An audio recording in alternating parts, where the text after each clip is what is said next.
Un saludo especial a todos los oyentes, a todos los televidentes de la emisora digital Mario en tu Radio y últimamente a los que nos siguen muy juiciosamente en YouTube, Mario en tu Radio TV.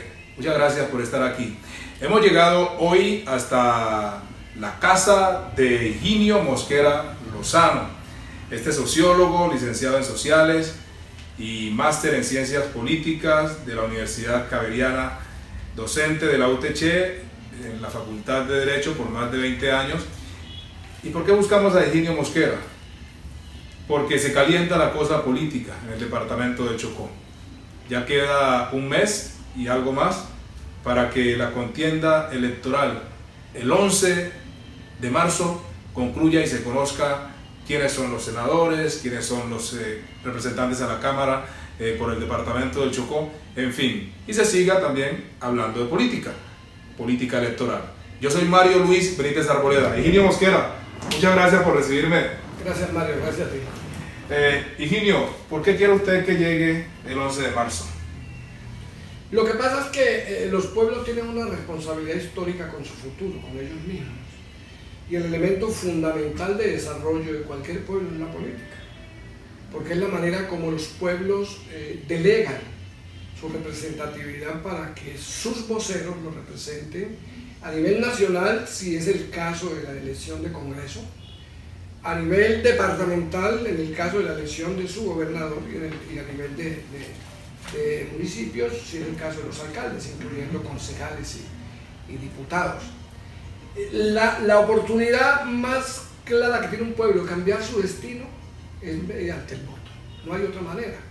Está probado que las armas no son la solución, que dejan muchos odios, muchos resquemores, porque eso era una manera antigua de protestar. Inclusive, mira que ya un guerrillero no es considerado un delincuente, sino un rebelde. Por eso en los códigos penales de los países civilizados se incluye el delito de rebelión como un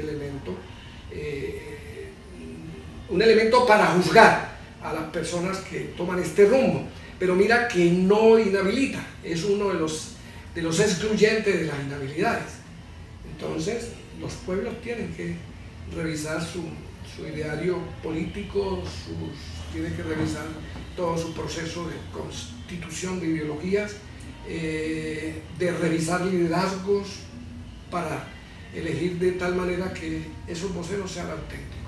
¿Y el 11 de marzo es trascendental para el Chocó? Creo que sí. ¿Por qué? Yo creo que sí, porque se está cambiando el país, se están cambiando las normas, se están cambiando las relaciones del país. Ya el Chocó no es solo una cenicienta, ya el Chocó lo incluyen inclusive. Está en la agenda, ¿no? Ya lo incluyen inclusive entre los departamentos que ya se toma en cuenta para el tema de desempleo, ya se toma en cuenta para el tema de población, ya lo están mirando. ¿Y por qué antes no y ahora sí? No porque... ¿Incompetencia? El país ha sido excluyente. La exclusión. Ha sido excluyente y racista. Entonces los parlamentarios anteriores eran 100 millones de veces mejores que los actuales. Más serio, y nosotros tuvimos una época... Y se hacía más antes que claro, y tuvimos una época en la cual todos nuestros parlamentarios y todos nuestros representantes tenían postura de ministros, fueron ministros muchos de ellos. ¿Por nombrar algunos? Adán Arriaga, Manuel Mosquera Garcés, tuvimos un hombre que tenía talla presidencial, que era Sergio Badía Arango, Diego Luis Córdoba, que no fue ministro por los avatares de las épocas y las dificultades, pero fue presidente del Partido Liberal. Ramón Lozano Garcés, un luchador de fenómenos de la minería, de la tierra, de la raza, de todo esto que se ha venido dando hoy con los cambios de la humanidad. Ya la etnia se identifica como negra, ya no hay ese resquemor que a ultranza se utilizaba para discriminarlo, el tema del negro. Ya viene un censo ahora a partir del próximo mes, que es un censo de población, de vivienda, que tiene un componente étnico diferencial, donde de autorreconocimiento. O sea, ya el país ha ido cambiando ciertas políticas públicas y haciendo inclusión no solo de la etnia negra, sino de la etnia indígena. Usted ha mencionado unos referentes en esta entrevista. Hace un momento escuché hablar de Ramón Lozano, de Adán, de Diego Luis Córdoba. ¿Por qué somos tan ajenos los chocuanos a nuestros referentes? ¿Por qué no exaltamos nuestros referentes vivos y muertos? Porque no hay historia, no se ha escrito de historia. Precisamente yo estoy intentando escribir la historia. Estamos intentando hacer, recopilar cierta información que tenemos en la memoria, que tenemos en documento, cierta información que está en la memoria de otros, porque nosotros tenemos una tradición histórica oral, que llevarla al papel para que esa tradición perdure, sea perenne, permita que las nuevas generaciones puedan revisar, abrevar de ellas y tener unos referentes que le permitan buscar un efecto de demostración que hablan los economistas, es buscar la manera como uno imita o emula a agentes importantes. Yo creo que aquí hay que escribir la historia. En Chocó le falta que se le escriba la historia porque no hay referentes. En ninguna de las áreas hay referentes. Por eso hay tanto estúpido hablando, por eso hay tanto mediocre opinando, por eso hay tanto profesional fatuo expresándose. Y por eso las discusiones, en las discusiones no hay respeto, porque no hay referentes. Y pierden el nivel. Y se pierden, por obvias razones se pierde el nivel porque todo el mundo se iguala. Cuando no hay referentes, los estúpidos se creen intelectuales. Entonces eso no permite que los pueblos avancen. La identidad de los pueblos se da cuando hay referentes, cuando se toman referentes para seguir los hilos históricos de este tipo de referentes. A usted lo he escuchado decir que en el Chocó no hay ideología de partidos, sino que hay una ideología de clientela política. Yo no creo solo en Chocó, yo creo en Colombia. ¿En Colombia? ¿Por qué? No hay ideologías. Las ideologías no. Aquí lo que hay es unas maquinarias políticas que trabajan en torno a una clientela, que aspiran en torno a unos presupuestos estatales y a una burocracia estatal. Y que el que tiene el poder político es el que tiene la capacidad, mientras tenga aceitada su maquinaria, de estar en el poder. Esto no ha permitido que Chocó salga adelante, porque la falta de identidad ideológica evita la posibilidad de que hayan pares. Usted hoy lo que encuentra es una serie de gente con poder político, mercantilizando la política, y unos agiotistas apoderados de la política, dándole dinero a los candidatos, prestándole, hipotecándoles la gobernabilidad, hipotecándoles la libertad del ejercicio de la política, y hoy se le para más bola a quien da el dinero que a quien pone los votos. Esto es un galimatías que trae muchas consecuencias futuras para los elegidos. Por eso usted ve que pasa una elección a otra y los elegidos terminan siendo los enemigos del pueblo. El pueblo los elige y antes de 90 días ya ese pueblo no cree en su elegido, porque se separan del pueblo, porque no hay contacto con la gente, porque no le paran bola a la gente que pone los votos, porque quienes capturan el ejercicio de la política y capturan la circulación de los recursos que manda el Estado para las obras, caen en manos de grupos inescrupulosos, de pequeños grupos, y esto hace que esa ecuación perversa del elegido elector termine casi en una bomba molotov, donde el elector no cree más en los políticos, y por eso vemos que se repite la historia cíclicamente. Cada 4 años, cada 2 años hay elecciones de Congreso, cada 4 años hay elecciones de Congreso, pero en los 2 años intermedios de la elección de presidentes y de gobernadores, perdón. Entonces usted encuentra que arranca una elección de gobernadores, termina la elección de gobernadores, viene la de Congreso, ¿cierto? Los 2 años siguientes. Pero todo eso genera ahí un galimatías de confusión en la cual el elector, si no le dan plata, no vota. O sea, ya llegamos a una realidad objetiva de la política, que es la interpretación del elector, que si él no aprovecha el político, en ese momento no lo va a encontrar, porque después el político no sale a cumplir con sus necesidades. Y esto hace que el político también, que le quitan la plata y que tiene que hipotecar su gobernabilidad y la posibilidad de sus sueños, tampoco crea en el elector, porque sabe que va por la plata. Esto es un galimatías, esta es casi una actividad bizantina que genera que esa incredulidad de ambos vaya en detrimento del desarrollo de los pueblos, que en esencia es para lo que es la política. Pero no solamente genera o trae malas consecuencias en lo político, electoral, entre los partidos, movimientos, sino que genera, ¿no cree usted, una desarticulación familiar, una desarticulación política, una desarticulación en los pueblos, en fin, que son fatales para el devenir o el mejor vivir de un pueblo? Obvio, porque en la medida en que este ejercicio se da, divide las familias, porque cada día hay más pobreza, cada día hay menos oportunidades, cada día la población se crece y hay menos posibilidad de ingreso per cápita para las familias. Entonces esto separa por el interés. Por eso les decía que no se juega. No se juega alrededor del ejercicio de la política, de la ideología, sino que se juega alrededor del ejercicio político de las oportunidades, el clientelismo, la burocracia, el dinero, los contratos, Higinio, las órdenes. ¿Han puesto los padres de familia hoy a merced de la política electoral y de la situación que vive el país, que vive el departamento del Chocó, a sus hijas? Bueno, ahí hay un fenómeno que es un fenómeno de pobreza. Lo que pasa es que los sociólogos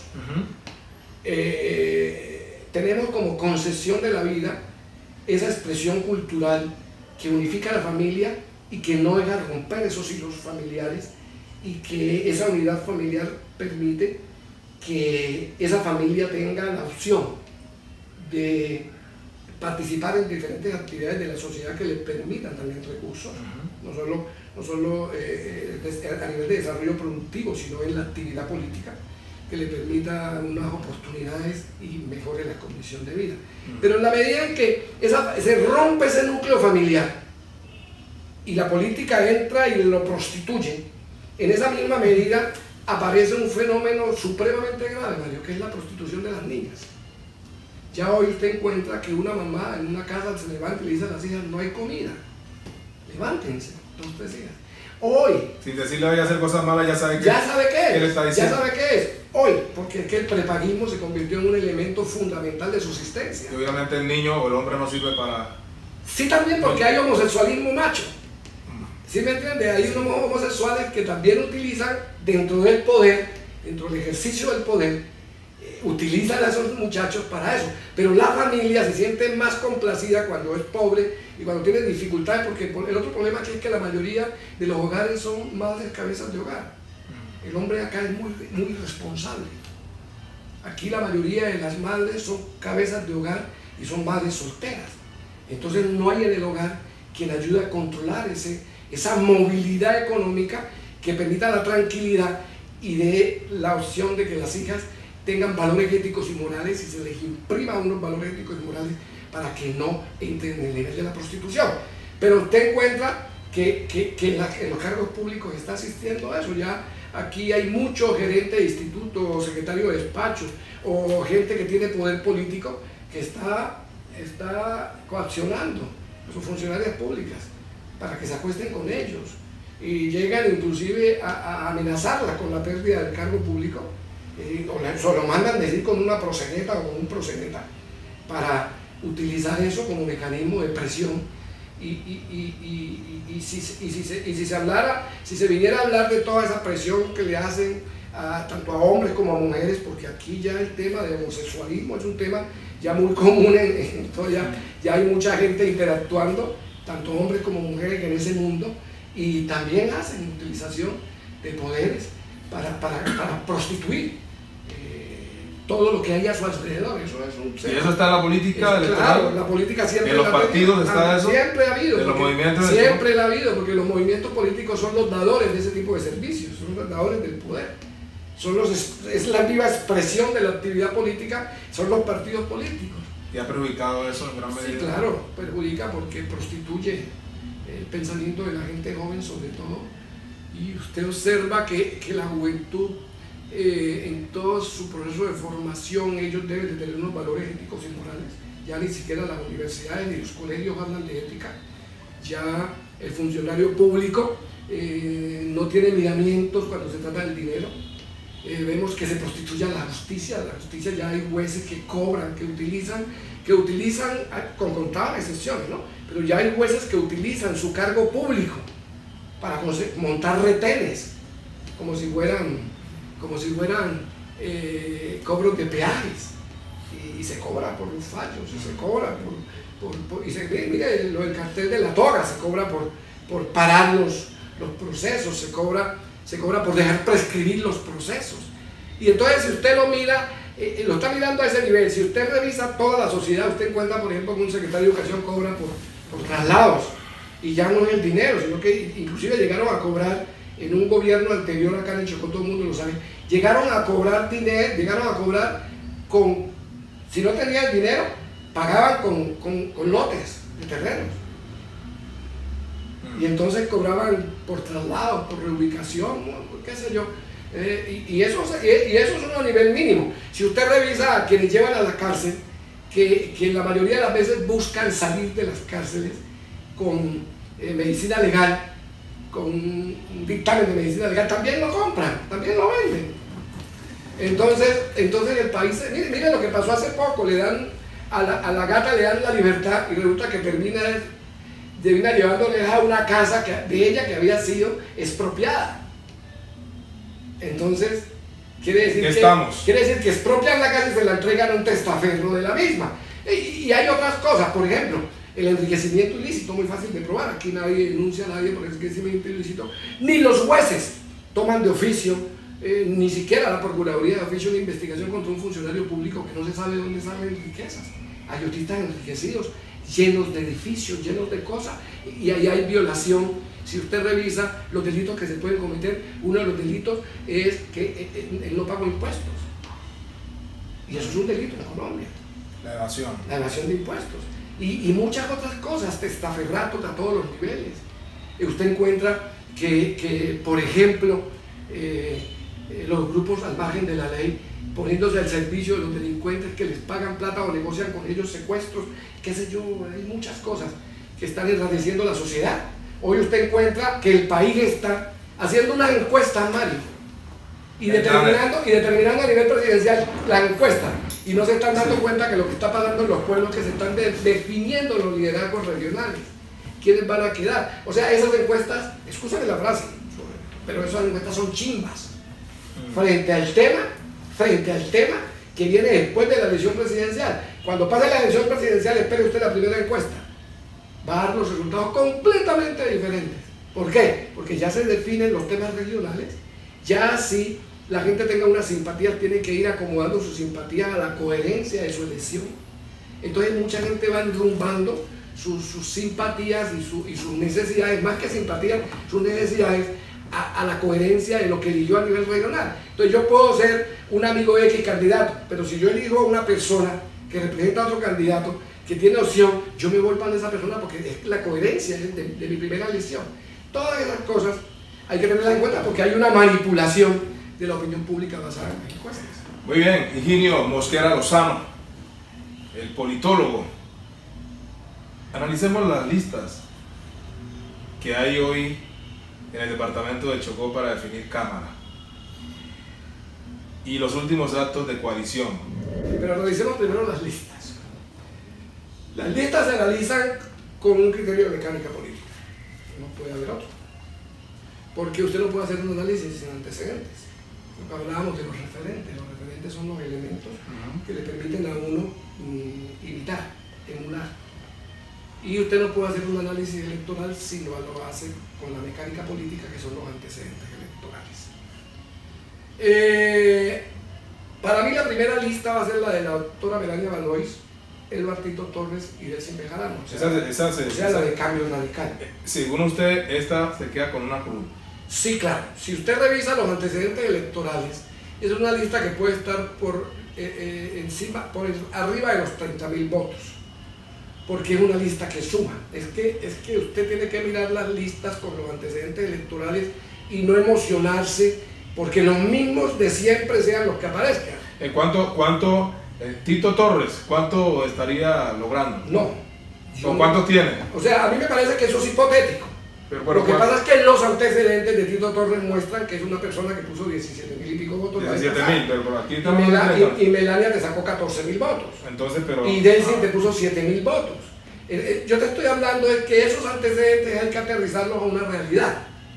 Si tú revisas esa lista entre Melania y Tito, hay una opción política clara que es respaldada por los guarismos electorales de Delcy, porque son antecedentes frescos. Y eso te lleva a interpretar que esa lista puede estar por encima de los 30.000 votos. ¿Y quién de estas tres personas? Ahora vamos a hacer el análisis. Ahora hacemos el análisis basado en eso que tú decías de las coaliciones, de las alianzas.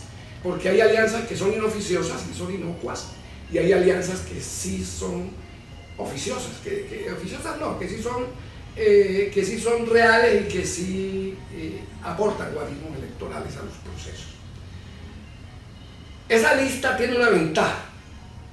Tiene la ventaja de que es una lista fresca a nivel de antecedentes electorales, y es una sumatoria de diferentes sectores. Ahí está el MLP, con Melania Valois, que si usted revisa los antecedentes electorales, partió la votación con la famosa lista de partido de la U anterior, y Melania va a tener el respaldo del MLP, natural del futuro, muy pronto en una gran convención donde el MLP va a apoyar a Melania, va a haber este tipo de capitales que van a venir a hacer eso. Y Luis Gilberto Murillo, no Luis Gilberto directamente, pero el grupo de Luis Gilberto Murillo, el Nuevo Chocó, va a hacer también una adhesión a esa lista, y el ministro está apoyando esa lista. Pues no podemos decir que él puede hacer proselitismo político, porque él tiene como ciudadano el derecho de elegir y ser elegido, de expresarse. Yo le puedo decir que esa lista está apoyada por Luis Gilberto Murillo. Esa lista tiene otra connotación. Entonces esta lista está apoyada. Esa lista tiene otra connotación, que es lo que le genera todo el complique hoy a los enemigos políticos, que es la alianza que acaba de hacer Tito Torres con un sector del conservatismo, donde están los Trujillos, y con un sector del cordovismo, donde está Augusto y Cicerón Mosquera y Machú. Eso ya es psicológicamente un factor positivo para esa lista, porque eso lo que muestra es que esa lista es la que está sumando. Si usted revisa psicológicamente, si usted revisa esa lista hoy es la lista más fuerte de todas las listas, y es la lista que se está llevando una cámara. Y le estaba diciendo que Tito acaba de hacer una alianza, Melania también acaba de hacer una alianza con directorios del Partido Conservador, con sectores conservadores, con sectores juveniles, con sectores indígenas, y viene la alianza con el MLP, y está la alianza hacia la lista, porque es que el problema es que las listas no podemos seguirlas dividiendo entre los candidatos que están adentro. Si estamos en una lista es para ganar una curul, gane uno de nosotros. Hay unos acuerdos internos. ¿Usted cómo hace para no dividir una lista entre candidatos que están aspirando todos a una curul y además en lista abierta? Los acuerdos internos. Hay unos acuerdos internos y unos acuerdos complementarios de los acuerdos madres.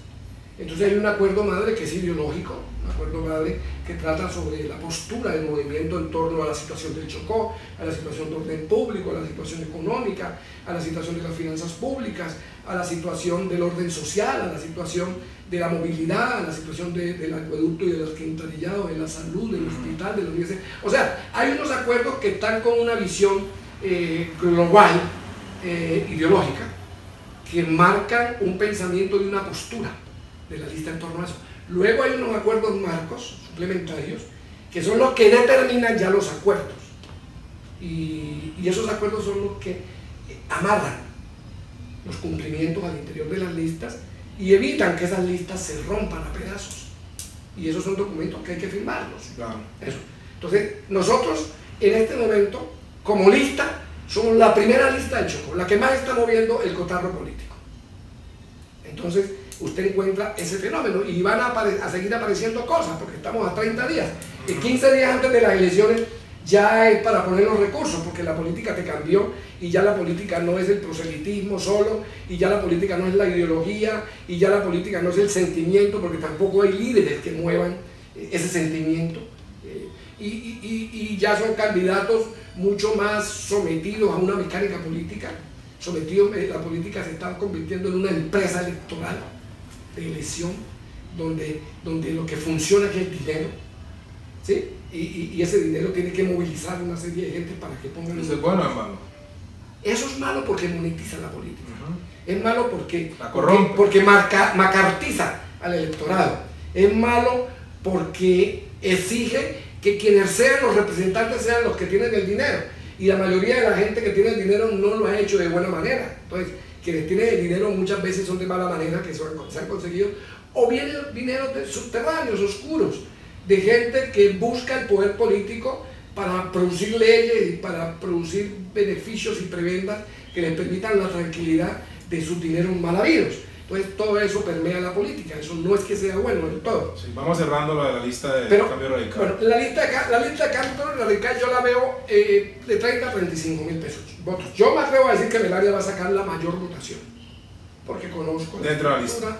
Dentro de la lista, conozco la estructura, y lo otro es que aquí no trabaja la política como debe ser. Aquí los sectores trabajan buscando los capitales de los otros, y el 30% de la gente vota, el 70% de la gente se abstiene. Nosotros hemos hecho un trabajo en eso, de buscar la gente que no vota, la gente que no ha participado, que tiene cédulas activas inscritas. Logramos hacer que mucha gente lo hiciera, y hemos estado recabando en eso, no quedarnos en los capitales de siempre, porque entonces usted tiene el Movimiento Legal Popular 28, entonces usted coge esos 28.000 votos como está pasando hoy y los divide. Entonces encuentra que los Sánchez Montes de Oca y Bernardo 14, y Melania, Higinio y sus amigos 14, ¿sí?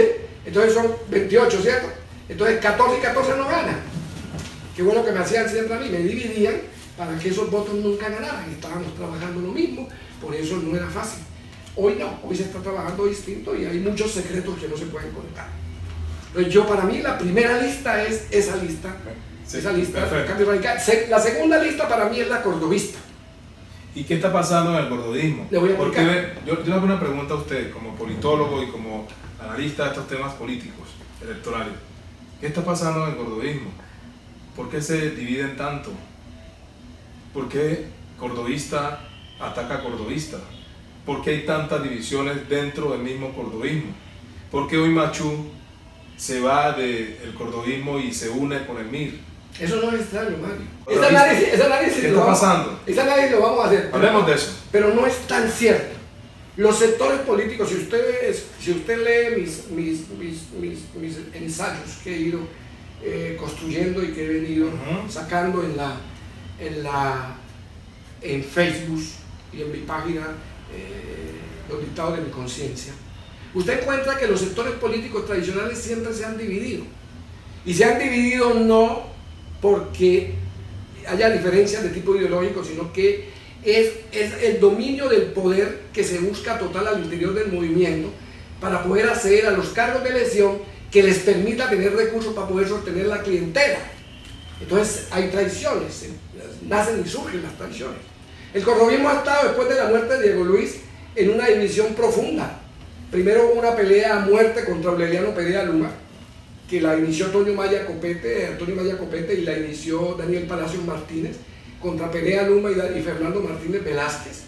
Y en ese celoso proceso de la lucha visceral de ellos, quedaron en el camino primero Fernando Martínez Velázquez, que tenía menos estructura y menos fortaleza económica y política, y segundo quedó en el camino Aureliano. O sea que esto es generacional. Eso es un problema de pasiones casi subalternas que existen al interior de los sectores políticos, que permite que haya una disputa por el poder, y en la lucha por el poder hay que eliminar al contrario, eliminarlo del grupo, sacarlo del grupo, para quedarme con el grupo, porque el grupo es el que me permite a mí la maquinaria electoral que me da garantía de que con el solo hecho de tener el grupo tengo 10.000 votos, 15.000 votos. Entonces por eso no es fácil que disidencias triunfen, porque esos son movimientos que te ponen 10, 15.000 votos. Entonces ese tema del cordobismo es un tema cierto. El cordobismo siempre ha estado dividido los últimos años. La última elección, Carlos Escobar, que venía de ser representante de la Cámara, lanzó a su hermano Peter, que terminó en la lista del Partido Conservador con Tito Torres y con el Minero, y que no puso sino 1000 y pico votos en esa lista, Peter. ¿Sí? ¿Y por qué tienen que ser los hijos de los hijos? ¿Por qué los hermanos de los hermanos? Por el dominio que los primos de los primos. Por el dominio que se tiene sobre el poder. Es que la política, es que no es el Chocó. La política mundialmente ha sido así desde que aparece la historia. Por eso se habla del primogénito. Y por eso se habla del heredero. Y también se divide ese problema ahí en las herencias. También se matan los hijos por las herencias. Sí. Entonces la política es eso. La política no sale de las familias. Porque si usted es Mario Luis Benítez y ha hecho unos esfuerzos económicos y tiene el poder, usted va a ayudar a Higinio Mosquera con su plata y lo va a elegir con 2 o 3 mil millones de pesos que le ponga. Usted mete a un hijo suyo, a un pariente suyo al que usted sabe que hay la lealtad suficiente para que si él gana, haya la recuperación de esos recursos. Porque es que la política funciona con el criterio de inversión. O sea, ¿cómo funciona la agiotista? Inversión, intereses, capital. ¿Sí o no? Utilidad, que son los intereses. La política es igual. Si yo me gasto en la política 5 mil millones de pesos para elegirme gobernador, yo tengo que recuperar esos 5 mil millones. Y la mayoría de las veces no son míos. Son una serie de personas agiotistas, narcotraficantes, paramilitares, guerrilleros, delincuencia común y comerciantes que me dan los recursos y que yo tengo que devolvérselos con intereses. Entonces, por eso la política es una política de hijos, de sobrinos, de hermanos, porque el que tiene el poder no lo va a ceder fácilmente a otro, porque como no hay ideología, no funciona con ideología, entonces no es el partido el que impone el candidato.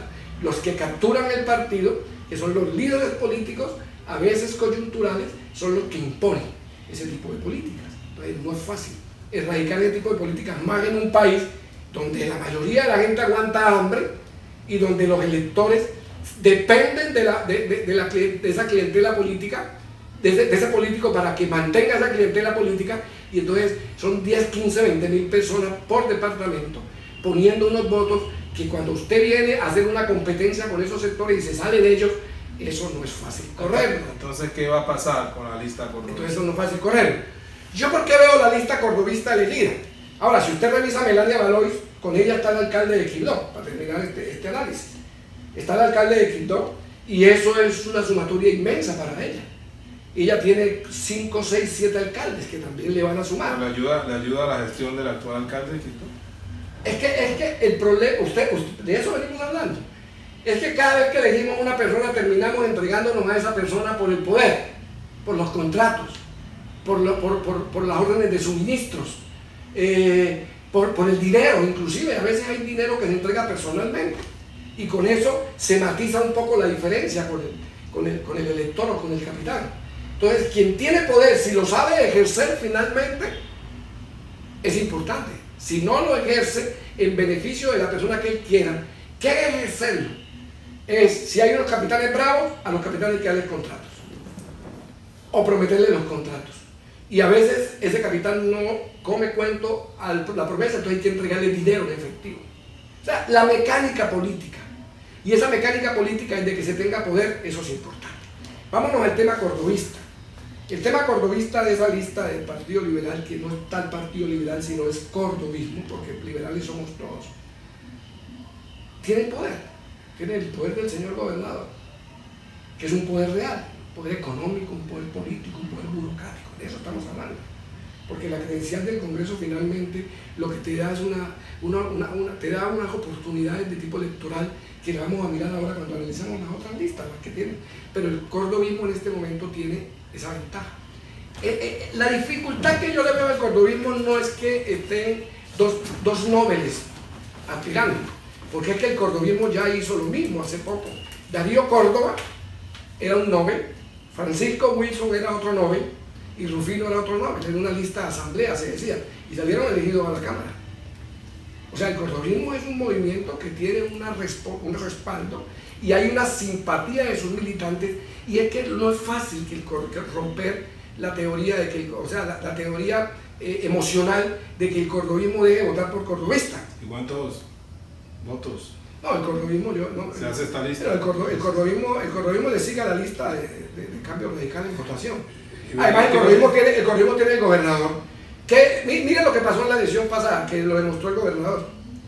El gobernador ganó la elección con plata, no la ganó con propuesta. ¿Con plata? ¿Cómo? La ganó con dinero. ¿Cómo? La ganó con dinero. Todo el mundo sabe la estrambótica suma de dinero que el gobernador de Chocó invirtió en esa campaña. Amana Lirio hizo puentes, hizo escuelas, arregló calles, arregló casas, invirtió recursos previamente para conquistar el elector, y el día de las elecciones votaron con Domingo porque además no les dio la plata. Entonces eso es lo que hace que esta vez, si usted revisa el escenario político de esta vez, no hay plata, ni los políticos están moviendo dinero. Los políticos están moviendo sus capitales para que hagan proselitismo, pero el dinero lo van a mover para el día de las elecciones. ¿Por qué? Porque está el antecedente de Amana Lirio. Si el Chocó hubiera votado por Amana Lirio, así no le hubiera dado plata, sería otra cosa, porque Amana Lirio había hecho un trabajo político, había un reconocimiento.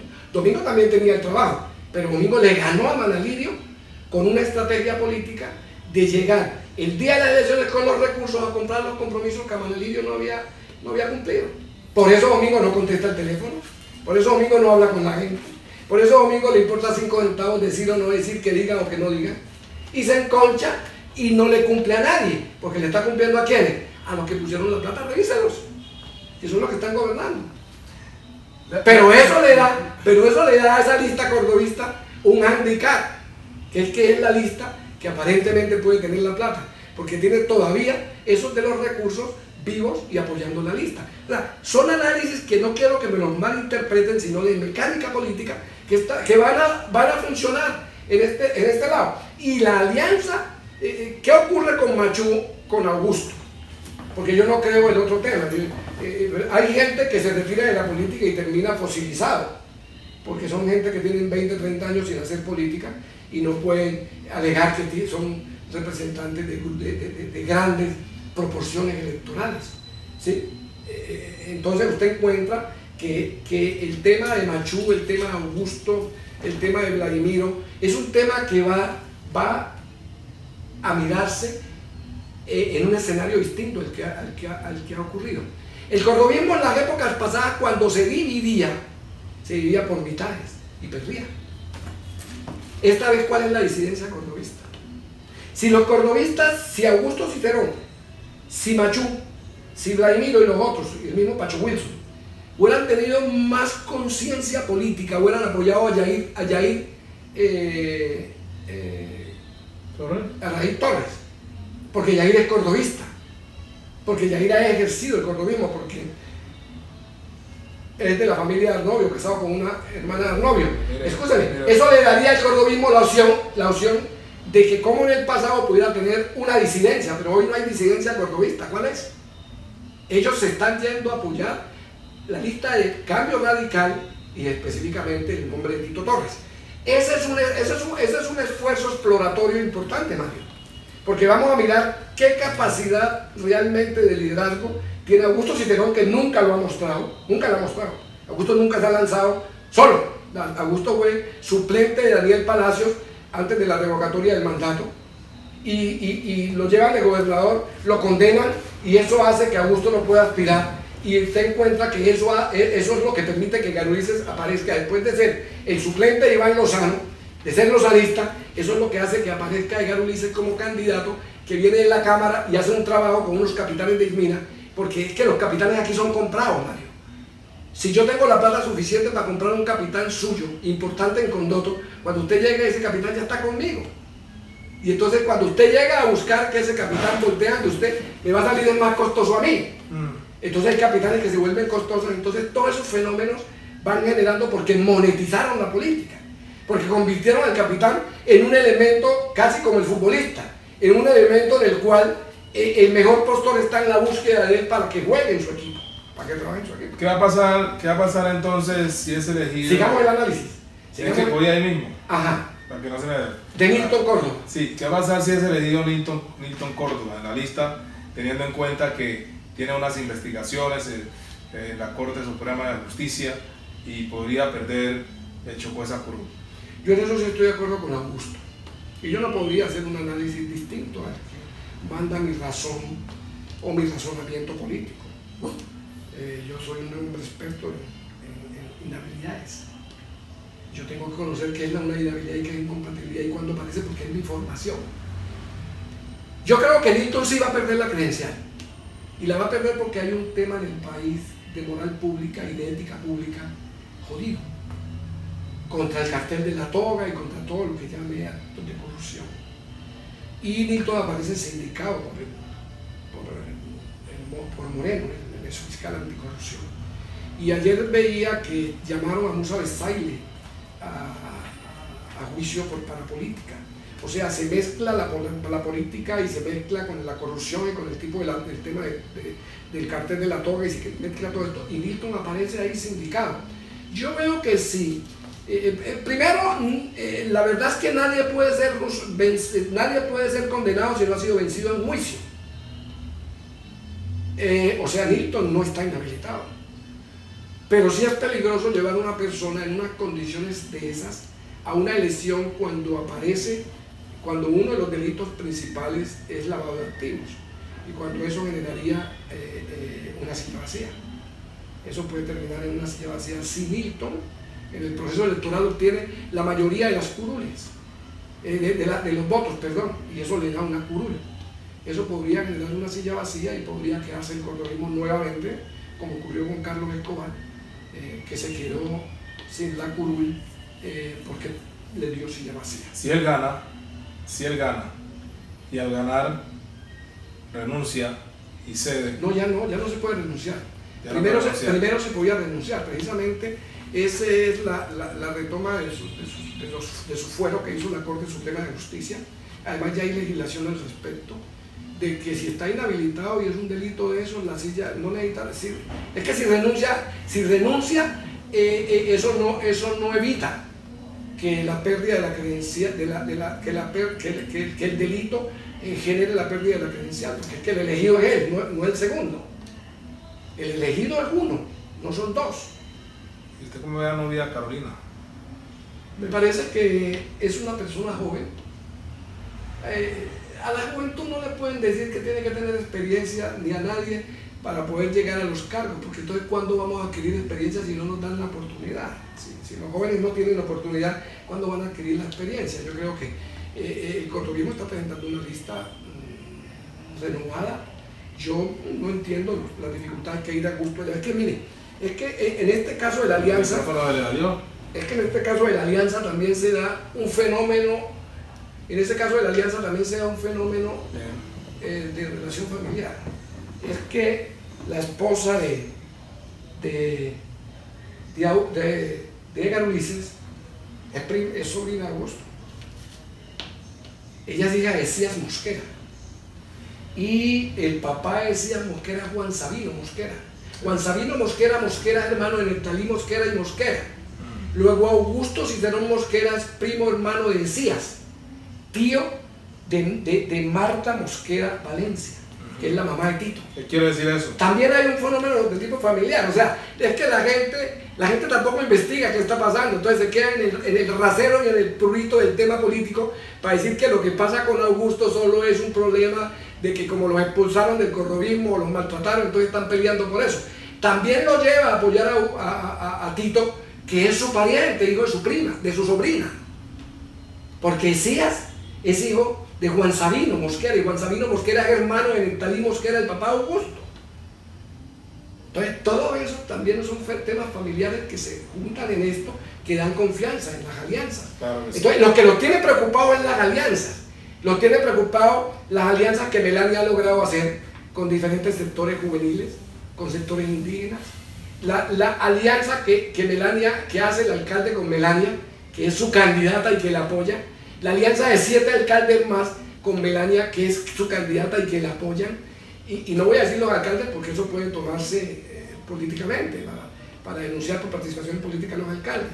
El MLP que viene abigarrado, buscando su identidad, buscando su participación. Hacía 19 años no los convocaban, ahora van a ir a una convención y van a apoyar a Melania Valois. O sea, hay una serie de factores en esa lista que desestabilizan y genera un pánico en el contrario. Entonces usted ve que los Sánchez Montes de Oca, ellos buscan una alianza con el Partido Conservador y logran llevarse a Ismael Aldana, que además ha venido negociando con ellos, porque Ismael negocia sus contratos. Ismael anda detrás de sus contratos, no detrás del Partido Conservador. Entonces la política llegó hasta ese tenor, donde se desdibujan los partidos y los intereses que mueven las alianzas son unos intereses de tipo económico. Entonces, entremos al tema de cambio del partido de la U. Usted encuentra que Melania parte del partido, porque Melania saca 14.000 votos, Bernardo 14.000 y pico, entonces esos votos están muy divididos. Que el señor Odil estaba con Melania, el señor Odil nunca ha tenido votos. El señor Odil lo elegía Patrocinio, cuando Patrocinio lo soltó se cayó. Esa es la verdad. Yo digo que no apoyara a Melania. Porque la política es un juego de intereses políticos y económicos y familiares. Está su hermana. Eso, entonces no es lógico que estando su hermana Odil esté al lado de Melania. Además, si se va, bienvenido, porque eso nos permite a nosotros hacer una campaña sin tanta contaminación, ¿sí? sin personas que están con intereses muy particulares, buscando simplemente que les den dinero para hacer campaña y no hacen la campaña con el corazón y con el alma. Entonces, eso es lo que está pasando. Pero usted encuentra que ese partido de la U no suma, porque son los mismos votos de los Sánchez Montes de Oca, del símbolo Esperanza, y son los mismos votos lozanistas que puede tener Bernardo y los Sánchez. ¿Cómo van a hacer ahí? Ellos se están dividiendo esos votos entre ellos, pero le suma el partido. Por eso la razón, por eso la lógica suya, que la curul es para Cambio Radical. Obvio, porque es que la lista de Cambio Radical suma. Y la lista de los Sánchez Montes de Oca no suma. ¿Cuál es la sumatoria? La de Ismael con Lorenza. Pero es que Lorenza le pueden estar quitando la credencial en estos días, porque Lorenza tiene una doble militancia. La norma dice que quien sea directivo de un partido para inscribirse por otro partido debe retirarse 12 meses antes.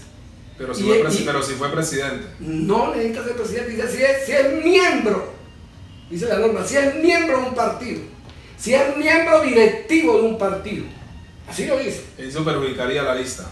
No, escúcheme, si es miembro directivo de un partido y no se retira 12 meses antes, está en doble militancia. Eso es una inhabilidad sobreviviente. Sí. Entonces, escúcheme, esa inhabilidad que hace que esa persona no pueda aparecer en la lista, la desaparecen de la lista. ¿Eso qué hace? Eso genera un factor psicológico negativo.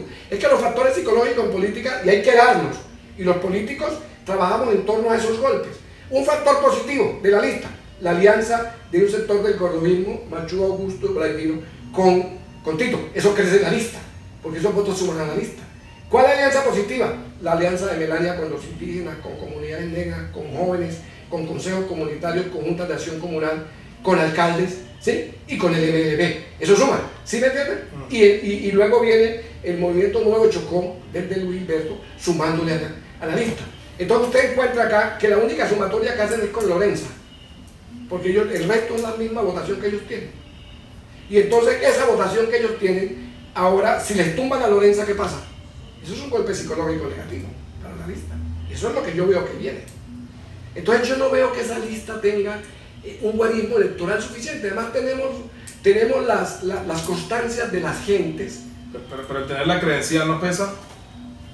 El tener la credencial no... Depende, porque no hemos hablado de que la credencial de Nilton pese. Bernardo tenía hipotecado su esperanza en Quique, en Enrique Badía, y Enrique Badía lo tumbaron de la Secretaría de Educación, ya no es secretario de Educación, ya la Secretaría de Educación pasó al cordovismo. Sin entender, otro factor que le da opciones a esa lista cordobista, que es que la burocracia, si se sabe manejar, es un arma y un punzón extraordinario para romper cualquier dique, cualquier cosa y generar unos fenómenos políticos. Depende de quién la maneje y con las intenciones que la maneje. Entonces, esta lista del partido de la UNO no veo que esté sumando. La suma puede ser un sector conservador que puede llegar a sumarle, pero no veo. Y las referencias de los pueblos y lo que dice la gente de sus visitas a los pueblos, cuando nosotros vamos y tenemos la referencia, hablamos con la gente, es que como que no han tenido mucha aceptación. Por eso que usted decía inicialmente, porque si no soy yo, no es nadie. Entonces tiene que ser la hermana de ellos, el mismo Bernardo que lleva 8 años.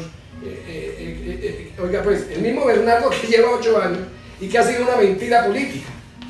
¿Qué ha hecho Bernardo por el Chocó? ¿Qué es lo bueno que ha hecho para que los chocuanos lo elijan? ¿Qué ha hecho Nilton por el Chocó y lo bueno que ha hecho para que lo relijan? Si hemos tenido 2 paros cívicos en los cuales el pueblo tiene que tomar su propia vocería y salir a las calles a protestar porque el Estado no le da unos cumplimientos a unos hechos constitucionales que el pueblo tiene derecho propio a que ese Estado le cumpla con agua, con luz, con alcantarillado, con vías de comunicación, con empleo, con salud.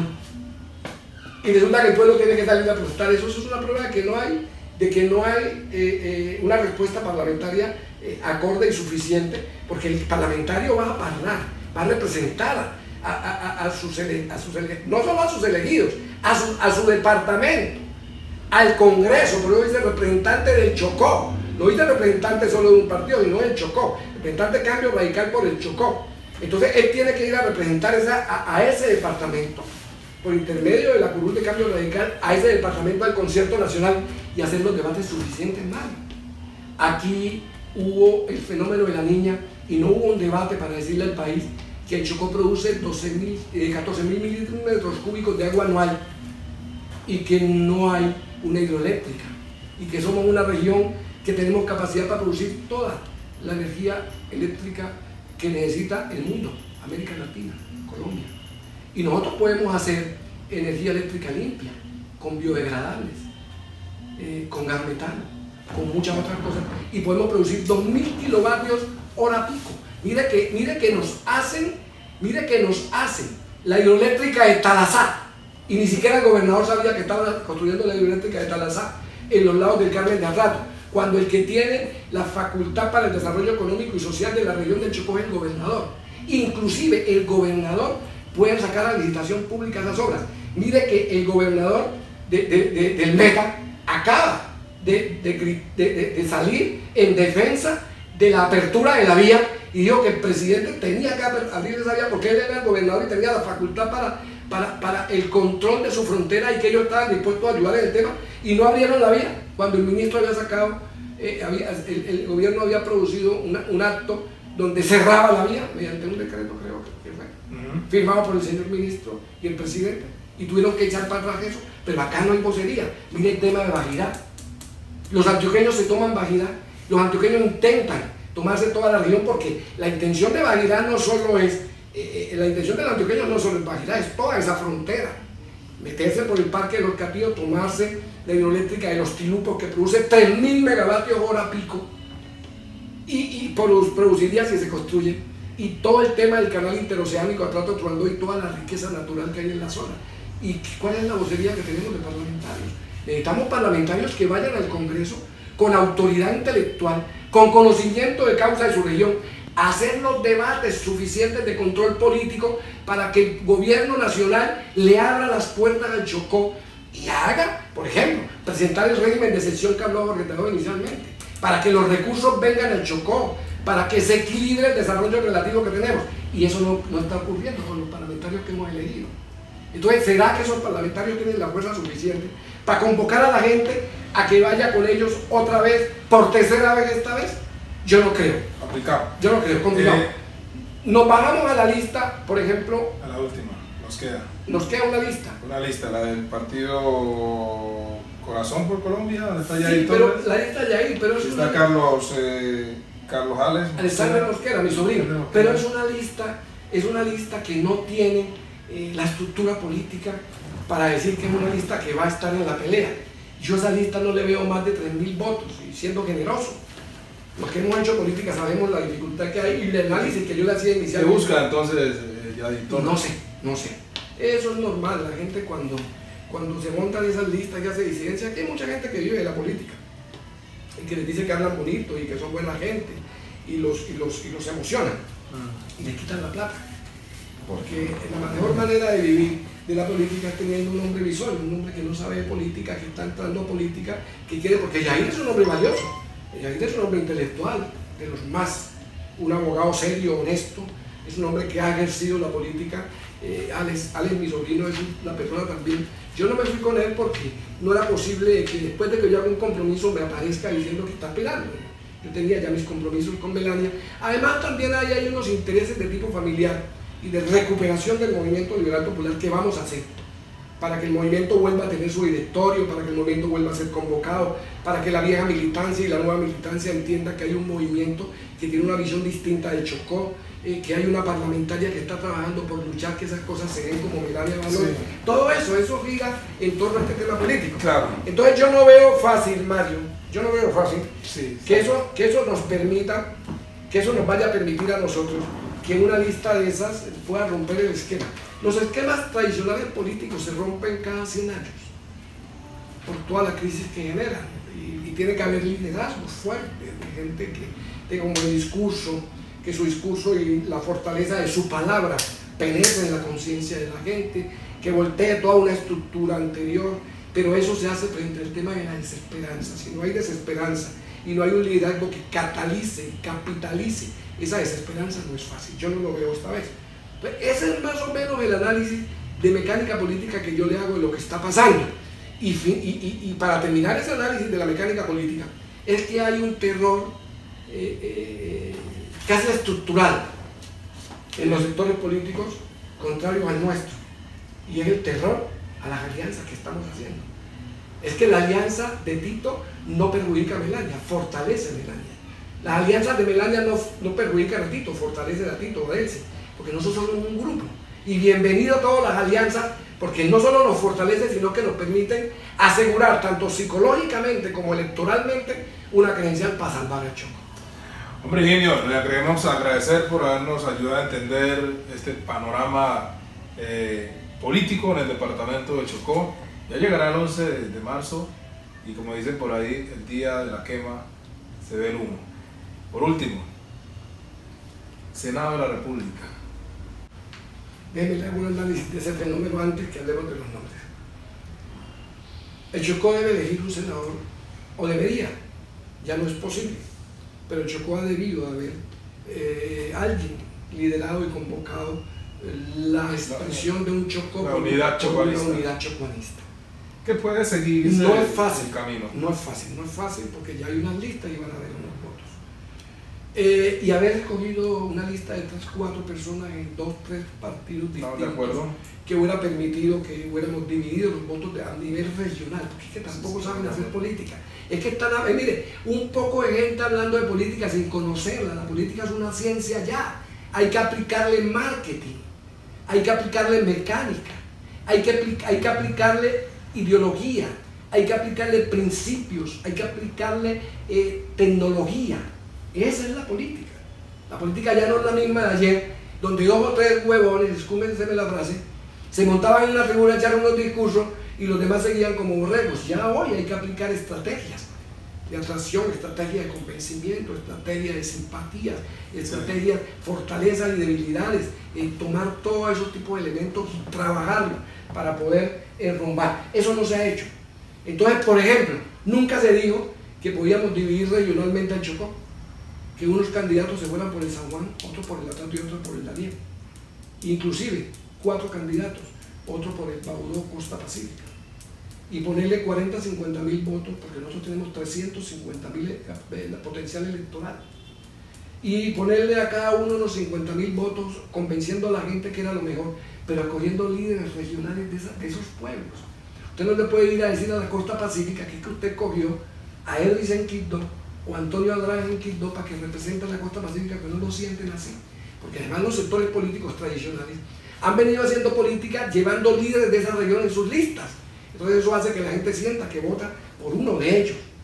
¿Sí me entiende? Entonces esto tiene que ser con unas estrategias que permita que entiendan los que aspiran que algunos no pueden ir porque no representan eso. Lo otro es que los pueblos no son pendejos. Los pueblos eligen a quien ellos creen que tienen los méritos suficientes para eso o la plata suficiente si la organización es fuerte. Porque no necesariamente necesitamos el líder. Puede haber un tipo que tenga los recursos para mover esa maquinaria. Entonces, yo no veo que vaya a haber un senador chocuano. No lo veo, porque no veo a nadie con el liderazgo suficiente para despertar 40, 50 mil votos, que sería una opción que podría permitirlo. Mire, no van a sacar ninguno de ellos, va a sacar, ni siquiera se va a prohibir a 5 mil votos. Entonces, eso es un problema. Entonces, ahora sí hablemos de los nombres. Bien, le decía Juan Bautista Amut. Guanamú. Lo único importante que tiene Guanamú, y el único recuerdo que tiene el Chocó de Guanamú, fue que fue jefe de salud. Y tampoco es que eso le dé a la gente una bitácora para entender que Guanamú haya salido bien de ahí. O sea, haya salido con un hándicap que le permita decir, Guanamú fue un excelente jefe de salud y podemos tenerlo en cuenta para esto. De pronto por las circunstancias que se ha dado, por algunas circunstancias. Pero Guanamú estuvo un tiempo, no se le vio y salió de ahí y tampoco volvió, se quedó por fuera.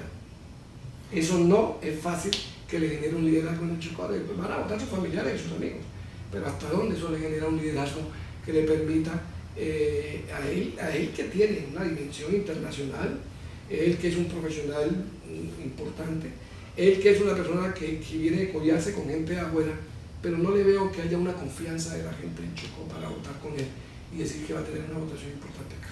Antonio Andrade Arriaga. Antonio Andrade es un excelente profesional, pero es un técnico, no es un político. Entonces eso también hace que la gente no lo vea como un representante auténtico de ellos. Yo creo que Toño es un excelente técnico, lo ha hecho muy bien, ha trabajado con diferentes sectores políticos de la vida departamental, con diferentes gobernadores, lo ha hecho bien, conoce muchos temas del Chocó, pero no tiene el acervo político que le permita darle la confianza a la gente de que podría hacer una excelente labor en el Congreso para beneficio de todos. Y me parece a mí que ese es de los mejores que hay, de los que hay aspirando. Vanessa Aguilar. No le veo a Vanessa. ¿No le ve? Vanessa no la veo. Vanessa es una dirigente. ¿Aún teniendo estructura? ¿Cuál es la estructura? ¿El Partido Liberal? ¿Cuál Partido Liberal? El correísmo no la está apoyando a ella. Hablemos del Chocó, que los votos los tendría aquí. ¿Quién le pone a Vanessa los votos en Bogotá si no la conocen? Vanessa es desconocida para la población blanca, además racista. La población blanca. Es desconocida la población blanca. Es que a Zulia la hizo elegir Uribe por otras circunstancias, porque Juana Milena, la que se metió en esa campaña, y puso al servicio el poder, y Zulia salió elegida parlamentaria. Pero no porque Zulia tuviera los votos, Zulia no sacaba en Quito 5.000 votos, la eligieron ellos. Entonces mire que Vanessa, usted la ve montada en una tribuna del Partido Liberal, una manifestación, pero los que llevan la manifestación no es Vanessa, la manifestación la llevan los senadores liberales.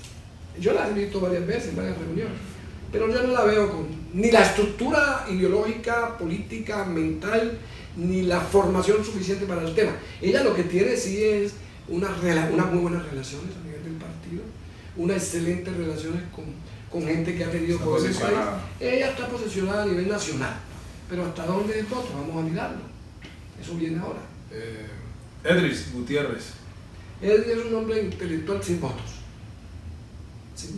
sin confianza suficiente. Él viene de ser líder estudiantil, pero eso no son votos suficientes para salir de ahí. Pero es un hombre joven que puede ir madurando y puede tener lo mismo que Vanessa, pueden ir madurando y tener una oportunidad posterior, pero no los veo esta vez. Don Popo. Me parece que es de los mejores. El Cambio Radical. Me parece que es de los mejores, porque es un cultor, porque viene unificando a todos los cultores. Mire que Chucky Towns está apoyando a Don Popo, y Don Popo puede romper la barrera a nivel nacional. Es una expectativa. Yo creo que Don Popo es una expectativa. Él puede dar una sorpresa. Víctor Copete. Víctor Copete es un líder natural. Sí.